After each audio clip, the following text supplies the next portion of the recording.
What's up guys, it's Matt B. Welcome back to another video, and today we're reviewing arguably the king of marathon race day shoes. My friends, today we are reviewing the Nike ALPHAFLY 3. Let's get into it.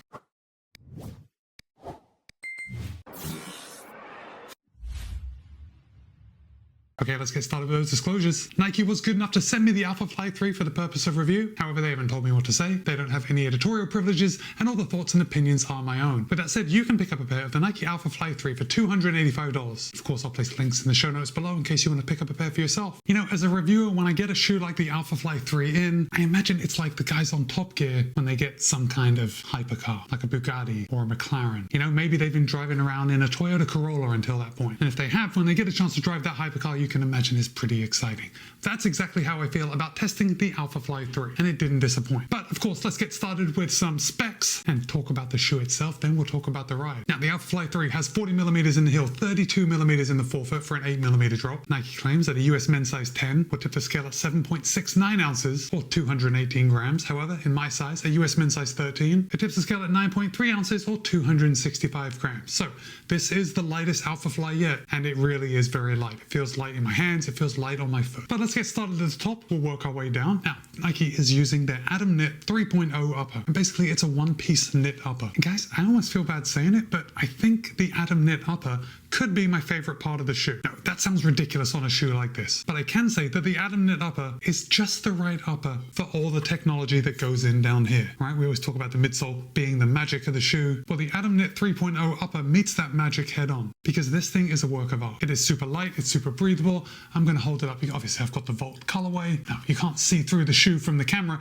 but I can see the camera through the shoe. This thing is very airy. It's like a screen door. All the air is coming in. But a knit upper can sometimes be a bit sketchy. You know, when it gets wet, it sometimes stretches out. And I'm guessing Nike has combated that by making it a little rough. They've made this knit slightly more coarse than like a typical knit on a daily trainer. It's not soft at all. Probably wouldn't feel good to run bare feet in this shoe, but then really who's running bare feet in their running shoes? But I think the magic of the Atom Knit upper is how it hugs your foot and how they haven't needed too many overlays in order to give structure to the upper. So it is one piece. Looks like we've got a little bit of tape on the inside from about here all the way back. The heel counter is just a single piece of knit, and then just inside the heel counter there is some padding that runs from about here on the heel collar all the way around to the same place on the other side. So that back half of the heel collar is nicely padded. It's not nicely padded the way a daily trainer is nicely padded. It's definitely race day padded. Well, that's a nice way of saying minimal padding. But I didn't have any issues. Like, I put my foot in, the shoe felt snug all around, and I felt locked in. Now, the heel counter, if I do this, you can see that heel counter is really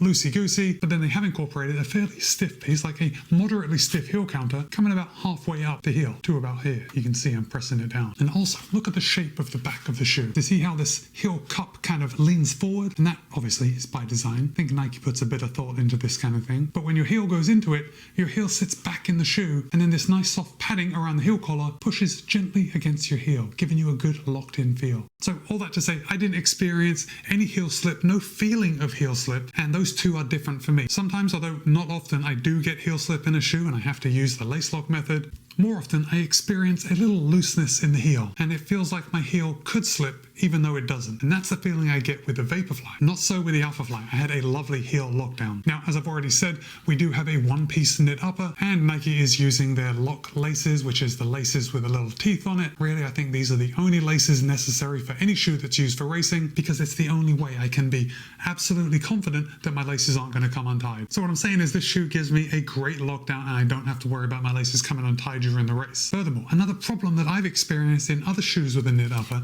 is that sometimes that knit upper kind of presses together and then buckles in the middle of the laces, you know, because there's just a little too much volume in here. That wasn't my experience with the ALPHAFLY 3. For me, the upper fit perfectly, fit my foot perfectly. Now, I tend to think I have a somewhat narrow foot, so it does make me wonder how people with wider feet may deal with the ALPHAFLY 3, just because if it fit my foot so well, it has the potential of being a little tight if you have a lot wider feet. I don't know. But I guess this review is my experience with the shoe, and for me, the lockdown, the lacing, the upper fit my foot like a dream. No complaints. Okay, let's come down to the midsole. And really, this is the magic of the shoe. The upper is fantastic, but honestly, we can work with a bad upper. We just don't have to in this case. The midsole is really where the action happens, and Nike is using their Zoom X foam. We all know Zoom X. It's light, it's responsive. Well, those are really the only two things we want in a race day super foam, and it is both of those things. Now, sandwiched in between the Zoom X foam, we have a carbon fiber fly plate, and we get a good look at the carbon fiber fly plate right here on the bottom, and then there is another little little cutout right here on the forefoot that we can glimpse the front of it. Now, this is a good point to tell you that this is the first ALPHAFLY that I have run in. I didn't run in version 1. After seeing the reviews, I'm kind of glad I didn't run in version 2. So I was pretty excited to run in version 3, but there's a reason I didn't pick up version 1. And that's because the angle of the plate in the ALPHAFLY is fairly flat. And you can kind of see, maybe it's difficult on camera,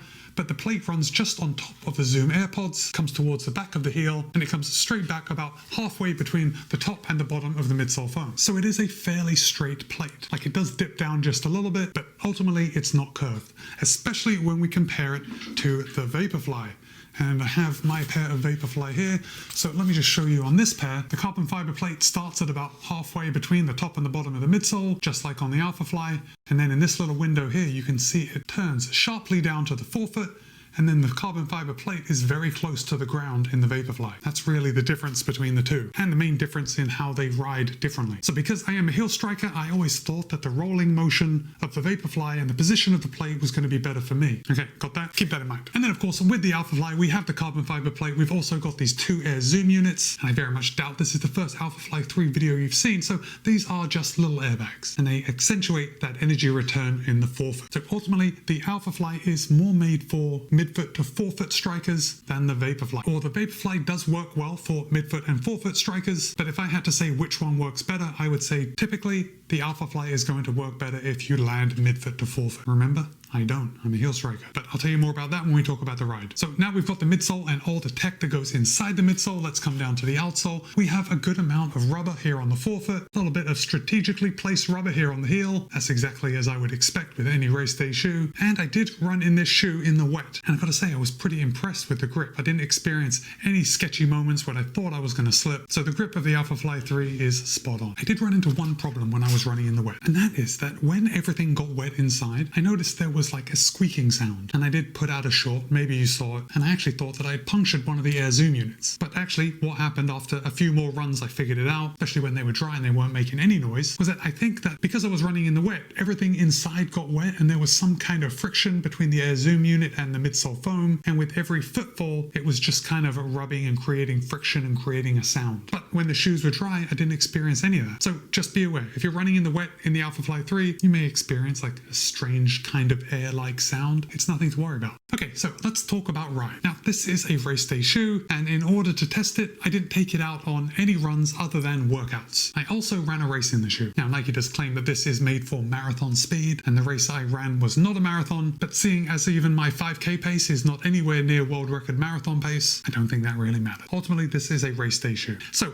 I ran a lot of fast miles in this shoe, but I also use this shoe to warm up and cool down on those days when I was doing workouts. So I did run a couple of miles at an easy pace. And you know what I'm going to say, the shoe does not run as well slow as it does fast, right? No surprises there. In fact, I'd even go so far as to say that you're wasting this shoe if you're running easy in it. Like, it feels good under my foot, everything was flowing nicely, but when I'm running easy, and I'm heel striking a lot more when I'm running easy, it just felt a little soft. Now, when I started picking up the pace, that's when the shoe really comes alive. And look, I almost feel bad saying it because this is a sample. I was sent this shoe for review, so I didn't spend $285. But if you can swing it, I think buying a solid super shoe is worth the money. And I know this is going to be different for everyone, but the feeling that you get from, we're talking about the ALPHAFLY 3 today, but I'm talking about super shoes in general, the feeling that you get from running in a super shoe, for me personally, is worth that investment. And the ALPHAFLY 3 was one of those shoes that felt magic when I started picking up the pace. So even though I always thought that this shoe was not ideal for me, and I'm realizing now that it probably isn't ideal for me, but even though it's not ideal,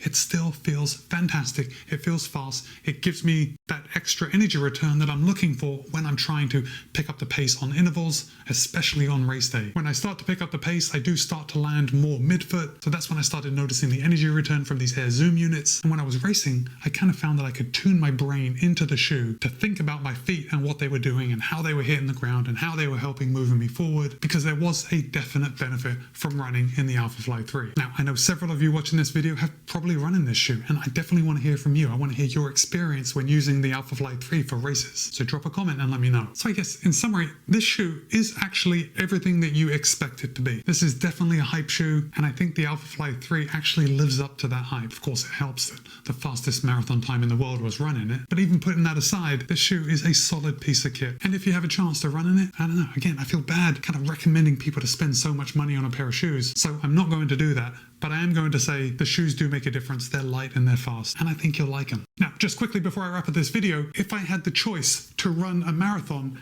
in the Vaporfly or the ALPHAFLY, which would I choose? And that's a little bit of a tricky question. I would have no problem running a marathon in the ALPHAFLY, but I still think when it comes down to it, I would probably choose the Vaporfly, and that is solely because of the position of the plate. And I think after 3 hours of running in a marathon, I'm going to be pretty tired. When I get tired, I tend to heel strike more. I think the Vaporfly is a little more forgiving for heel strikers. The Vaporfly has more of a rolling motion, whereas the ALPHAFLY has more of a compress and bounce up motion. Does that make sense? If not, I'm happy to clarify in the comments. And with that, it's Matt B. This has been my review of the Nike ALPHAFLY 3. Be kind, be happy, run well. I'll see you in a couple of days.